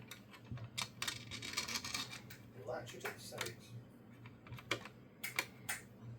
And press start. And the unit has, like, how many has it got? I think it's got 6, one of these holes is for each. If you notice the green glow at the side, it's because there's green tube light on permanent test. So it's got 6 tubes with holes that you can actually see it operating. It's to make sure all the tubes are working. And it's got this timer console and a magnet, so when you lift the lid up, it sort of cancels the timer and turns the lights off. So basically a safety interlock, although it's not a harmful wavelength of ultraviolet. It is effectively the sort of black light ultraviolet. And I tend to keep a wee note of the, say for instance, the dry film 60 seconds. These other ones are for the older types of exposure that I did, the pre-coded circuit boards. And this all sits rather conveniently on top of my condenser turbo dryer here. How convenient. It makes a nice platform. Everything makes a good platform in this house. So I think this was made by Mega Electronics. It was really expensive at the time, but it was essential because ultimately I was making a lot of circuit boards. It just made sense to get one of these units. So now if I open this up and I lift the transparency off, you'll see the instant transition that's happened here. So that is exposed perfectly. The 60 seconds is perfect for this. So let's go and develop it right now.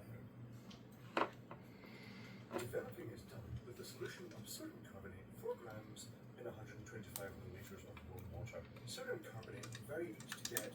Here in the UK, well, here in the Isle of Man, I got it at a local supermarket. All the supermarkets have it, standard washing soda crystals. Sodium carbonate, not sodium bicarbonate, although you can convert sodium bicarbonate into sodium carbonate by heating it, or you can just get a really cheap big bag of this stuff out of the supermarket. Much easier. I was caught out. I bought high purity, proper lab grade stuff online before realising it was available in the supermarket in huge bags, cheaply. How an I? So take a bit of something. And this is a bit I usually forget, it's quite annoying when you do it. And put it on the film at the corner. And this time you're wanting to try and lift off the other protective film. If you don't do that, you can put it in the liquid for as long as you like, it's never ever going to develop. This now goes into the same hole.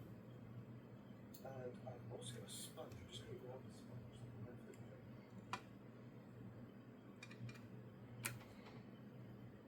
There we go. This sponge. Incidentally, I used this same kitchen scourer to clean the bare copper laminate before doing this. It provides a better surface for it to adhere to. And there, I'll get the grammar right at some point. So you jiggle it up and down in the liquid and then sort of wipe it away. This is where the sponge comes in handy because you can just, bust this stuff underneath, you can just sponge the surface. And as I do this, you'll notice it get lighter and lighter until the actual area of copper here is exposed to the same level as this did, it's not even got the stuff on it. And what's actually happening here is that where the ultraviolet has hit the material, it's hardened, it's cured it, and it's set onto the circuit board material. And it really does create, you can actually feel the thickness of this. It's a thick layer that you can actually, when you run your fingers over it, you can feel the sort of texture, almost like, was it thermographic printing? I remember there's a print that they put, basically the printing process applied a powder that was then heated and it produced a thick print on paper. So this is looking very good. I have to say that now I've discovered that 60 seconds is enough. That's made a huge difference because I wasn't doing that before. I was giving it far too long. I thought it was going to take as long as the original types of circuit board material I used. And now that the exposure time is shorter, it means that it's coming off a lot easier. Because beforehand it was long enough to just basically start curing the stuff that was supposed to be coming off. And that also, because it's seeped underneath the sort of sideways underneath the through the gel, it created a slight overexposure between the pads, and that resulted in the material between the pads not coming off, which was annoying because it meant I had to clean them afterwards, but after etching, because there was a little layer of copper there. But now it's looking pretty good, and you get such a long working time with this that you can just keep going for a while to make sure you've got absolutely everything off. But as you can see, it's pretty much exposed right through to the copper now. Excellent. And the next step in the process is to put in ferric chloride. I will be trying other etchings over time once I've found the technique to use them. At the moment, ferric chloride is not just the messiest one for developing, but it works really well. It's just something I'm very used to, so that's what I'm going to keep using. So I'm going to rinse this off now and etch it.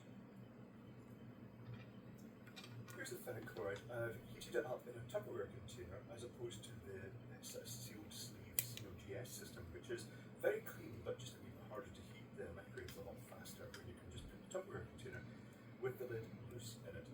And what I'm going to do, initially I'm going to submerge it. I've cropped this down to reduce the amount of copper that has to be etched away. That protects and saves the liquid.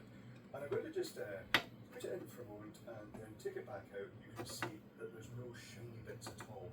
That has gone completely matte instantly, which means there's no resist left. If you put it in and bits were remaining really super coppery shiny, that means that the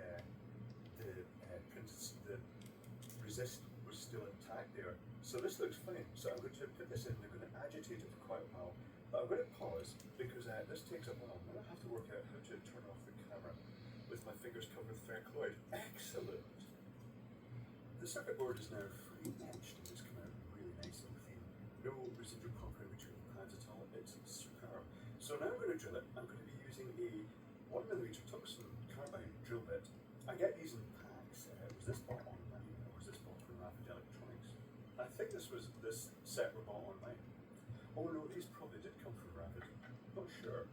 Some of the other ones I bought, I got a mixed set, and they had little plastic collars on them suggesting they were from machines. So I'm going to drill this by hand now. Other people have said, well, let's start drilling. Other people have said, why don't I use a drill press for this? A couple of practice holes, incidentally, just to get the feel. And the answer is because with a drill press, it wouldn't be as fast as this. I can drill these holes really quickly by hand. Now, one thing about the tungsten carbide drill bits is they're very, very brittle. So you have to be very careful to support the drills properly. If you are sloppy about it all, the drill will crack. You also want to avoid touching it to your flesh because it's got a very, very bad habit of just snatching and biting into your skin. They're very sharp. It's horrible. I did that once. Right up the end of the finger, literally up the end of the finger, and it snatched and it went in really deep. It was horrific, quite uncomfortable for many days afterwards. I've also dropped it on my thigh, which wasn't terribly helpful, because once again it snatched into the thigh. Yeah, if it's possible to have any accident with a drill, I'd probably have it, just because, you know, when you're using drills all the time, that's what happens. This is the peril of working. Oop, I've just smacked the camera with the skip of my baseball cap. Why do I even have a baseball cap on? I've been in for quite some time. I think it's just habit. Now, I leave a small indent in the middle of these pads, just more or less the same size as if it was being manufactured. In this case, it's 0.8mm. I find it just helps really line the drill up. Now that I know that I can get a really super clean etch from this new printed circuit board material, the photosensitive resist, with shorter exposure time, I may actually revert back to 0.5mm holes for the prototypes, because that just gives you a tighter, closer alignment. Because what's actually happening here, though it's only a tiny thickness of copper, it is still enough to help guide the drilling. And it means I don't have to be so critical. As long as I hit that middle of that pad, it will pretty much guide itself through the material. And as you can see, they're drilling very quickly. This drill is a mini craft. It's an old mini craft. Runs at 12 volts. And I got it from RME, Radio Mechanical Electrical, in Howard Street in Glasgow. Only the old timers will remember that place. It's not there anymore, which is a shame. It was the epicenter of electronic geeks at the weekend. They just, all these quiet people just milled round. Turn that over, is that a drill? Yes, that is it. Drill almost not complete. Yeah, RME, Radio Mechanical Electrical, was just basically almost like an electronic junk shop, but with new stuff as well, and it was just great. Yeah, it was just really nice to mill around in at the weekend. It was just one of those places that you always visit at the weekend. So what I'm going to do now, actually let's do it right now. I'm going to start guillotining this off. So that is it.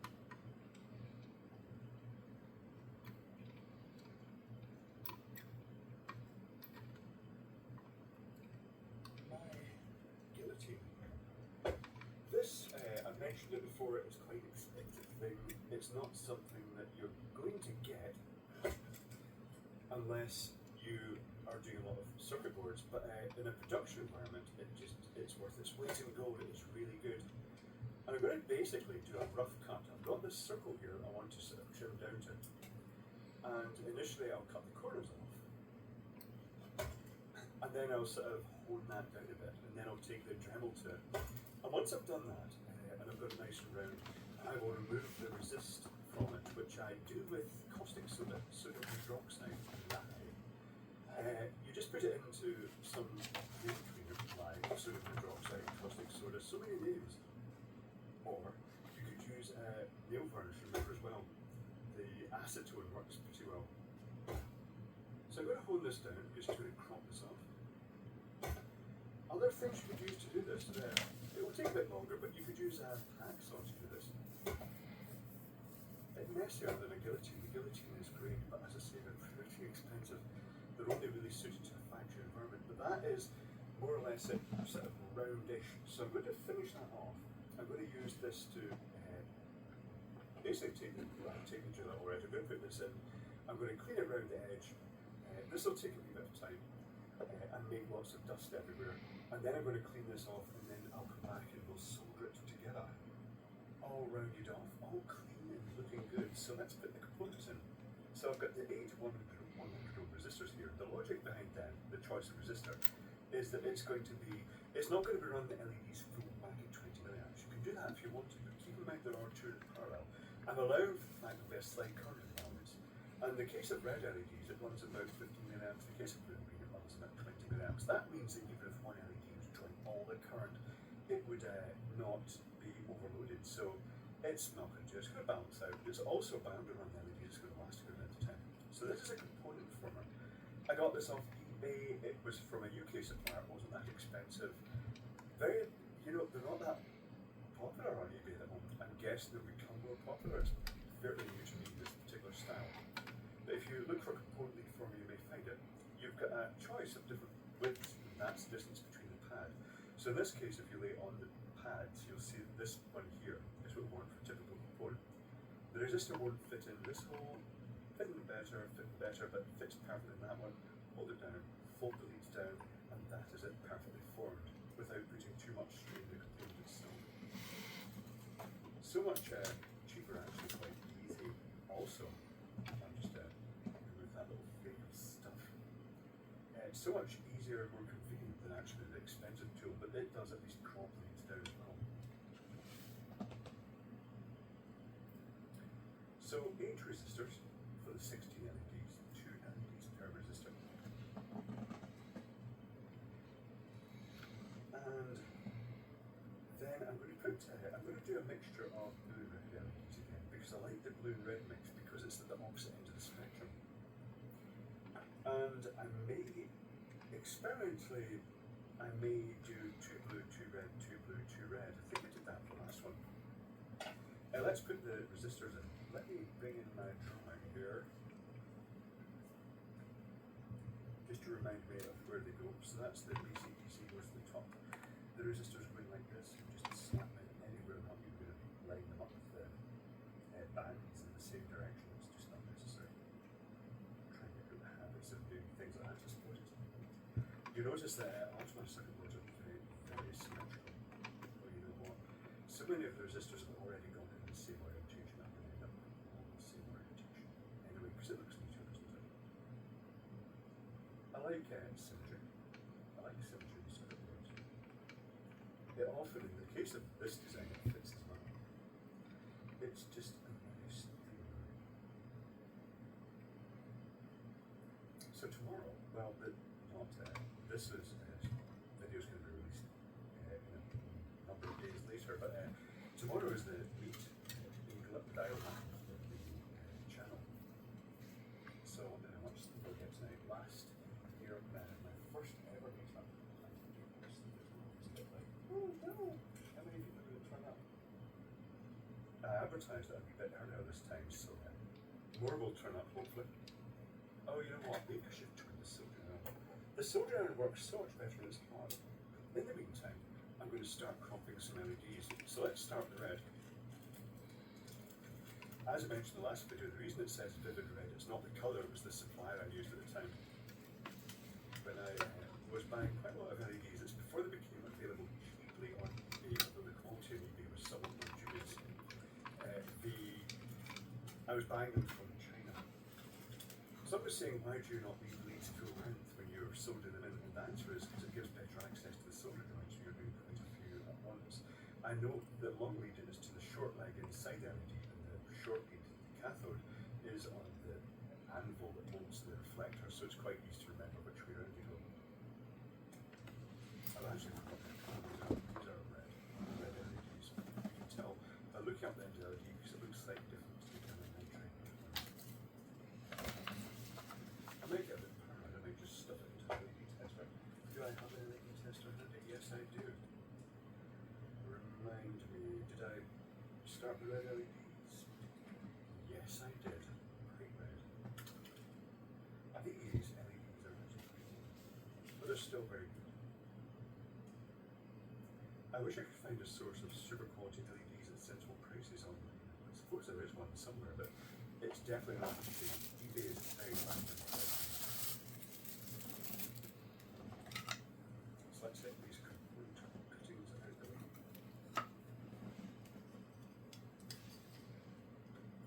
And I shall solder these resistors in.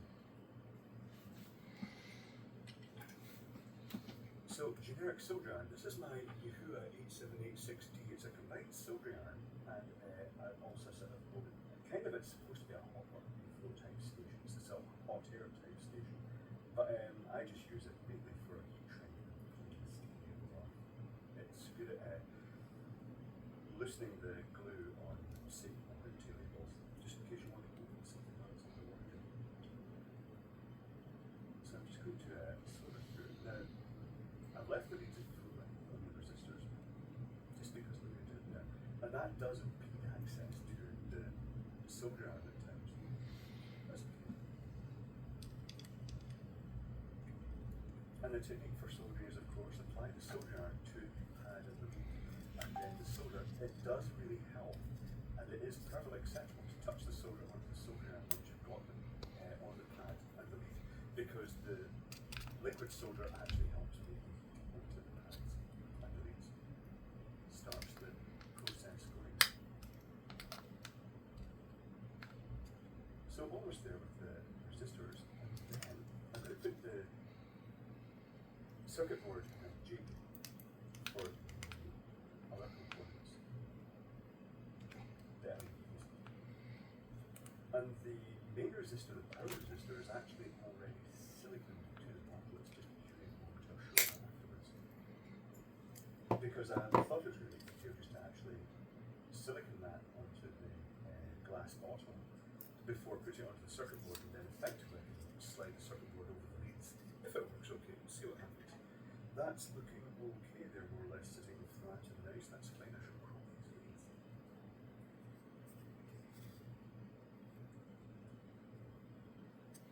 And then we'll put LEDs in. It's going nicely so far. I could even test this after I've put LEDs in without putting the circuit board on the bottles, you see, because all that resistor is just across the power rails. Now here's an interesting thing. I'm going to put some solder on the big pads here. An interesting thing is the resistance of your USB will play a significant part in how bright the LEDs are and how hot the lamp gets, because if you use a cheap, crappy lead that isn't really capable of passing an amp without a significant voltage drop, then it's not going to operate at full capacity. So using good quality. Right, let's put this jig up. And we'll stick the red LEDs in. So this is a circuit board assembly place. You adjust these clips to hold the circuit board in place. So I'm just going to do it like this. And it basically, you put the components in, and then you put the lid on, the foam holes go in place. It just makes it so easy to manufacture. So all the positives are going outside. I'm going to actually be careful here that I put the reds in pairs, because if you put a red and a blue in parallel, the red will light, but the blue might not light at all, because the red will pull the voltage down at all the current, because the red LEDs just have that slightly lower forward voltage. So I'm going to do this as a turn it here. So the red one's first. In the previous circuit boards, all the LEDs were biased with a positive connection to the top, but it was easier in the case of this design, more compact, to have the positive on the outside as one circular track around one of the LEDs.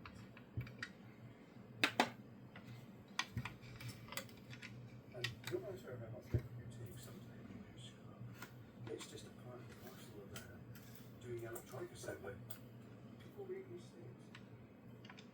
It's just ours tend to be louder and involve smoke and flames. So I'm going to put this lid on. This is where I just obliterate the image in the camera.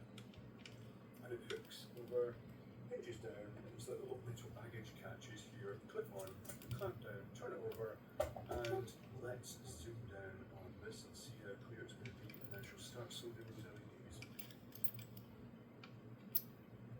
comes a solder iron again. Let's go outside first. I'll just solder one LED at a time, LED at a time, the positive initially.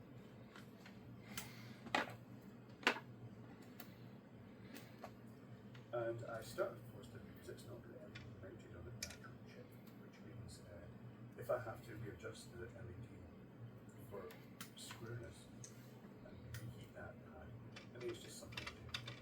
And then it's not so critical, it's not going to give it too much heat. So that is me down to 5 millimeters of solder. Pull off the roll and solder iron comes in again. The only way to learn to solder is to solder. It's not the only way to learn to weld is to weld. You can read books and it will give you lots of useful information, but it won't show you how to do it physically. Sometimes it's better to see something do it. It was a complete winner. It was great. You've probably done it. You've probably looked up the tutorials on YouTube. It's just a fantastic resource for that. So everything's looking square actually now, so the positive return and then we'll give it a test and see how it looks. Then I shall go get the nozzle, which I've already attached there. I've just soldered onto the lead that. A lead that isn't actually there, I was distracted by it, so I used the desoldering whip to put that solder back off. Then I get the bottle, which is already got the resistors silicone building up, but it was going to take so long for the silicone to cure. But just decided, let's get the circuit board while that's curing. And then, because the resistor in it, the meter resistor is central, it should just hopefully slip to the circuit board. It might not, you just never know. What do we wait to find out? Right, where's that road pad? I have soldered the road pad. Where is my soldering hook? Solder, which is covering all the holes. This is where the flux will go. No, it's fine, it's clear. That's one of the advantages of the 1 millimeter hole. It's quite big in component hole size terms, so it's much easier to clean the solder off it. So here are the LEDs. The LEDs going on. 4 pairs. Oh, too many LEDs. Oh, LEDs, here we go. Someone's asking how many LEDs you have. I have thousands, and they span my history of LEDs. I got my first LED when I was at the age of about, probably about 11ish, 12ish. That was a very long time ago. I think it may have been in the early days of LEDs when they were considered a specialist component. I can remember going into Glasgow into a place called Marshall's, which was an old electronic shop there. And literally, we asked, do you have any LEDs? And the lady behind the counter brought up a selection of about 4. There was a cheap green one, and there were increasingly expensive ones, right up to this diamond shape one that was red. And I wanted a diamond shape one, expensive one. My mum said no.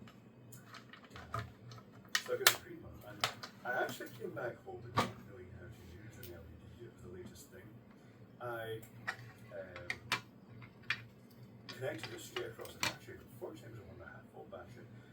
And when I don't know the technology of the LED because I'm just going to zoom out here. A green LED require about 2 volts before it lights, but it lit on the big D-cell 9 volt battery, and I had loads of fun with that LED. But I never damaged it. It's probably still knocking about somewhere. There's a good sweat into a bit at some point as the latest stuff came in. A historic LED.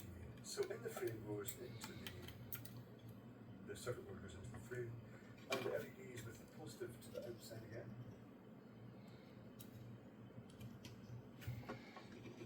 Yeah, I've been using LEDs for a very, very long time.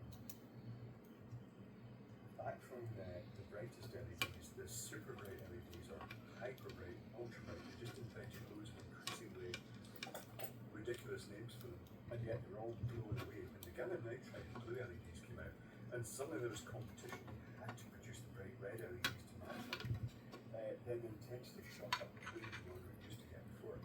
Beforehand, they cheated. They wavelengths that were bordering on the darker end of red and just quote lumen values. So you bought it thinking it was going to be a bright LED, but it was a darker red colour. So 660 millimetre.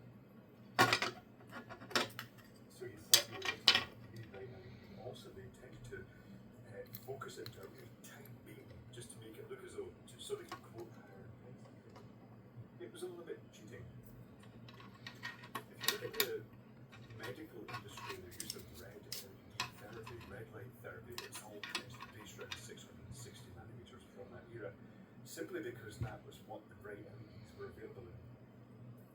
So they used to go, yes, using the prestigious 660 nanometer wavelengths. Okay, that's it. So is this going to work? I'm pretty sure it'll work. Sometimes it doesn't work. But, and I'm going to cover here off the first time. Even a complete designer, when you've been doing electronics for a certain amount of time, you get good enough that you can predict the results and go straight to cover. Sometimes that goes wrong. A strobe circuit board comes to mind, fairly hardcore full-round strobe circuit board, but I connected it up and there was a massive bang. And the circuit board just exploded in my face. It was great. Stunned silence, and then I burst out laughing. Because it was just so silly. All that work leading up to that point, then the explosive failure. And the reason it had failed explosiveness was right at the very last minute. I'd made a slight design modification. I thought, oh, I could route the track down there. Because why didn't I do that before? It turned out the reason I didn't do it before was because I basically shorted the supply rails. And because I was plugging in the little on my socket at the floor, my face was right in front of it. I plugged it in. It was quite impressive. So 2 more silver ones to do. And then this is right in the test and silver ones. Will it light? Will it light? I think I'm going to. But I have been wrong before. This is about test.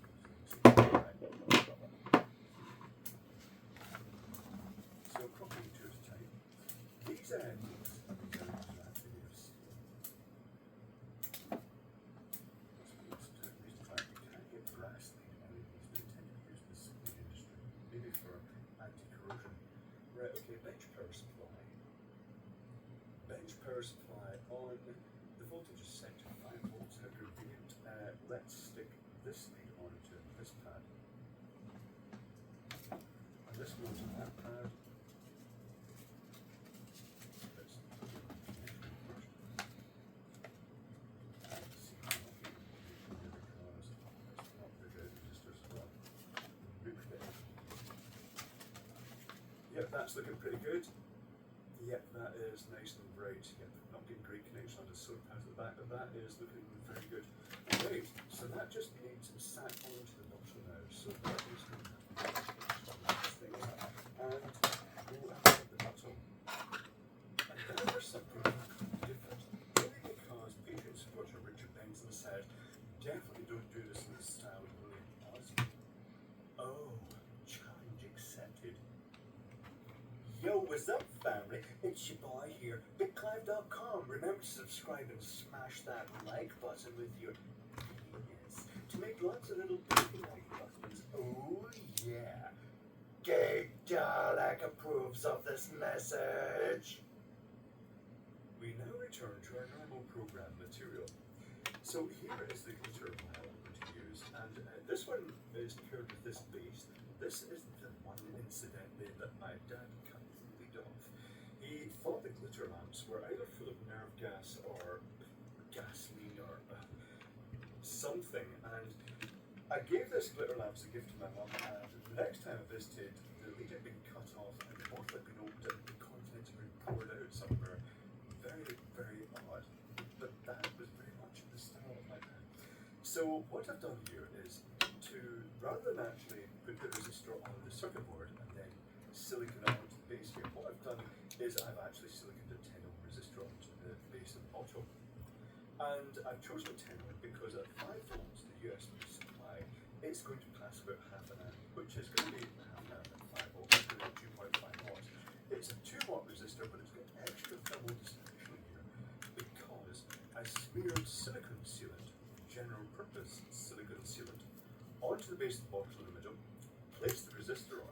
then smeared a bit more over the top of the resistor, licked my finger and just dabbed it all around it.